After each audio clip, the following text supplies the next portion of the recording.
Okay, so in this video, we're going to be talking a little bit more about demand, right? We need to understand how demand works before we can even get into drawing it, right? So if we want to understand how demand works, a couple things, right? Just imagine the price of the iPhone is set to $1,000, right? That's the standard price of the iPhone. $1,000 is the price. From that $1,000, prices get discounted to $500. Okay. But then it gets a further discount to $200. But now from $200, suddenly prices jump back up to $1,500. This people will remember. So what happens in the future once price comes back down to $200? People will think, oh my God, I have to buy it now because last time after $200, prices went up to $1,500 and I couldn't even get one piece. So more people jump on it, hence taking the price back up, getting a reaction from it. Okay, so keeping that in mind, demand is nothing but that little chunk down there where we say that price is important. That's what demand is. Okay, that little sudden shock is what is called demand. Okay, similar to this. You know, prices were going down for the iPhone, blah, blah, blah, blah, blah, blah, reaches this price, and then boom, sudden rise. People will see that. Hence, this area becomes an important piece for us, which means something about this price where a lot of buyers are satisfied with this price, right? A lot of buyers are satisfied with this price, which means they start buying it.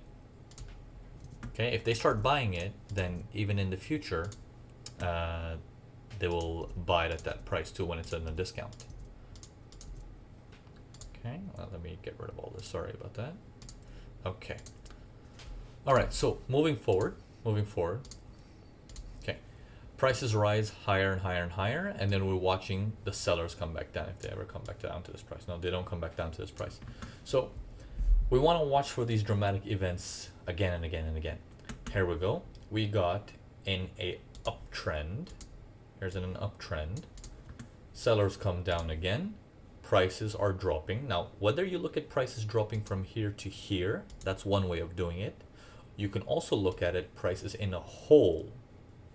Okay, what is prices in a hole? It's nothing but imagine you're trading a higher time frame and it's like one candle up and two red candles. It's the same thing. Okay, and then one candle up, dramatic rise. Or you can take it in a hole without going to a higher time frame, saying, okay, I can see this massive uptrend with this massive retracement followed by a massive rise back in price. How did the rise back in price happen? Dramatic, emotional. People remember. At what point did the emotional take off? It's exactly at this price right there where the emotion activated. So what people do is they say, okay, this area is a demand area, and they extend it out, saying if price comes back to that area, we will buy it. Okay, if price comes back to that area, we will buy it. Okay, now when we look at this area, a couple things comes to our mind. Okay, if we look at that same big buyer with the same big retracement, 50%, then same big buyer. Now, how much of a higher high is that? Not much. Followed by, wait a minute, my supply is down here. Do I really want to be buying a retracement that comes in almost 100%? Well, if the buyers are still active and you're in buyer's territory, this basically means buyer's territory. If I go to a higher time frame, we will say, okay, well, this is the price where the breach happened. Who started it? This guy started it. So my buyer started it guy is the demand, basically. So price comes back down to the guy who started it, and that guy says, nope, take it back up. But how far does he go? This will even help you with your exits, just to understand the flow of the market. If you hit the buy from here, many people will hit the buy, take it to here, close a trade, and be like, okay, I made some good money, without knowing how far they can take it. Okay? You know, some people do They buy the demand, they sell at supply, which is they'll take it all the way up and they'll close it here, knowing that that's an aggressive price there where people got scared, and they'll exit it there and maybe even turn sell again. Okay, thinking that that's a supply. So you have to follow the flow of the market.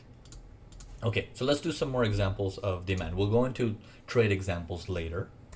Next week we'll go into that. But right now we need to learn how to understand what is demand. So let's take a look at some more demands.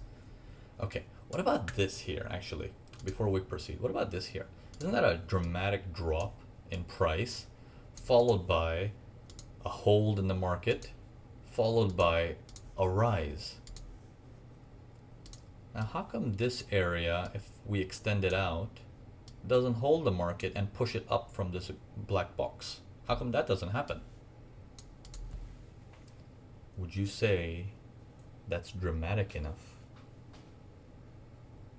Okay, this becomes the scary moment for many supply and demand traders. It's like, well, who am I trading with? The buyers or the sellers? Who am I going against? Am I trading in the money spot? Am I gonna get a spike down? Is this buy still valid? And you know what the reality is? This buy is valid because this is a spike slash probe. Hence, if I extend this out, it actually works. The problem is every supply and demand trader gets stopped out first before it works again. Okay, that's the problem. How do you know there's going to be a spike? Now that's a different question to ask. When you ask the right questions, you get the right answers. Okay, we're going to cover that too in the near future of how do you know when a spike's going to happen and why is it going to happen? Okay, stuff like this. This is very important. You know, we discussed this a bit in correlation, right? Why a spike can happen. That means there's not enough sellers for the buyers to buy again. Not to mention, look at the momentum of this to this and this to this. Look at how high that is. It's not so much of a higher high, followed by almost 100% retracement coming in really fast. It almost goes to tell you, well, is that really a high or is that high fake? Okay, so all eyeballs are supposed to be here to see, am I gonna get a higher high or am I gonna get a whole V formation coming in?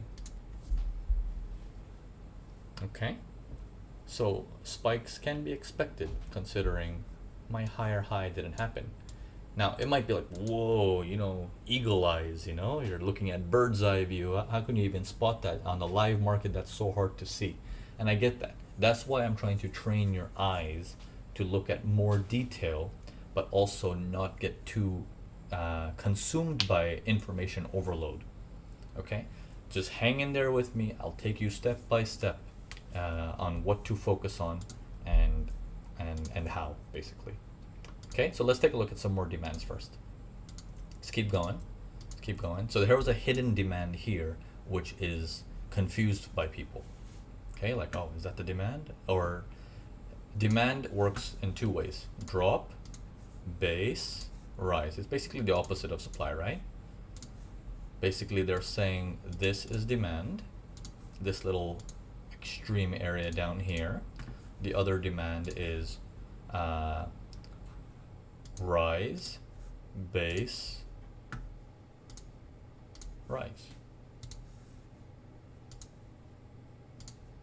Okay, this can also be demand in the near future, thinking that, okay, well, prices dramatically rose from there, hence that price is an important price. People will remember that. Okay, I keep using the word people will remember that emotionally, this and that. I don't want you to get fixated on patterns. The industry works on patterns, not you guys. You guys are better than that. Step outside the realm of pattern and understand the logic of why a pattern is drawn. You need to be a step ahead of the game. That will put you in the 5%. Let the 95% draw their drawings. Take a step forward, okay? Fight it. Fight the urge of drawing a pattern. I know it's human instinct to look for a pattern, but fight the urge and try to understand the concept. Okay, let's take a look at some more stuff here. Now, going forward, here's a rise. Okay, if we take a look at some rises here, rise, base, couple candles here, rise again. So if I take this area and I extend it out, how come prices don't react there properly? Okay, if I just do it like that, take the entire tail there, and it still's like, oh man, that's a spike out. Not only is it a spike out, well, how much does the buy go? Okay, so before I end this right here and say you can draw your supply and demands, I'm going to give you guys some homework, okay? Please don't take it the wrong way. I'm not a professor in school or I'm forcing you guys. But think of it in a very logical way. When you work on your trading this week and you spot these areas for supplies or areas for demand, think of one simple thing. Am I working on an area where the markets are going to reverse, or am I working in an area that's just a speed bump? And how do I know? I want that curiosity to boil in you, because next week we're gonna open all that up and to tell you which ones you want to be working with, which ones you want to avoid, which ones you know is an area to exit. You don't want to use it for entry, but you can use it for nice exits. Okay, again, will help with the timings. And as we get into timing areas, it'll almost feel like, oh yeah, I know this, because it's going to be going from correlation to supply and demand to support and resistance, all put together in the right frame for the right trade. And you'll be like, I'm going to take it exactly to that point. I'm going to take, if I'm doing my sell from here to here, I'm taking that sell from there, I'm going to take it exactly to this point, to this demand where I know I can exit my trades. You know, timing, you know, the art of timing, right? Okay, if we want to do buys and you're in the buy from here, you know that in your buy, you want to take it up to this recent supply area there. Like, okay, I'm going to exit my trade there. Okay, I don't care if it goes a few pips higher. That's not my concern. But I'm going to take majority of my profit where I can see there is space for me to exit. Now, the whole point of entries and exit only come with, how do I know this area is strong? How do I know this area is weak? So think about it, ponder on it, because going forward, I'm going to start giving you all these things to ponder and think about. And what we're going to do is we're going to start making you what traders do. I'm going to have you guys start thinking for yourselves. Okay? In the Mastering Price Action course, I held your hand. Okay? The beginning of correlation, I held your hand. From here on out, I'm going to start to let go one finger at a time. Okay? I'm going to let you guys stand up and take control. Okay? And I know you guys can do it. If you need help, we're here. You can fall as many times as you want, but we're here to help, and we're here to make you self-sufficient. That's the goal. Okay? So just hang in there, put in the work required, practice, and I promise you I'll get you through. Cheers. See you guys next week.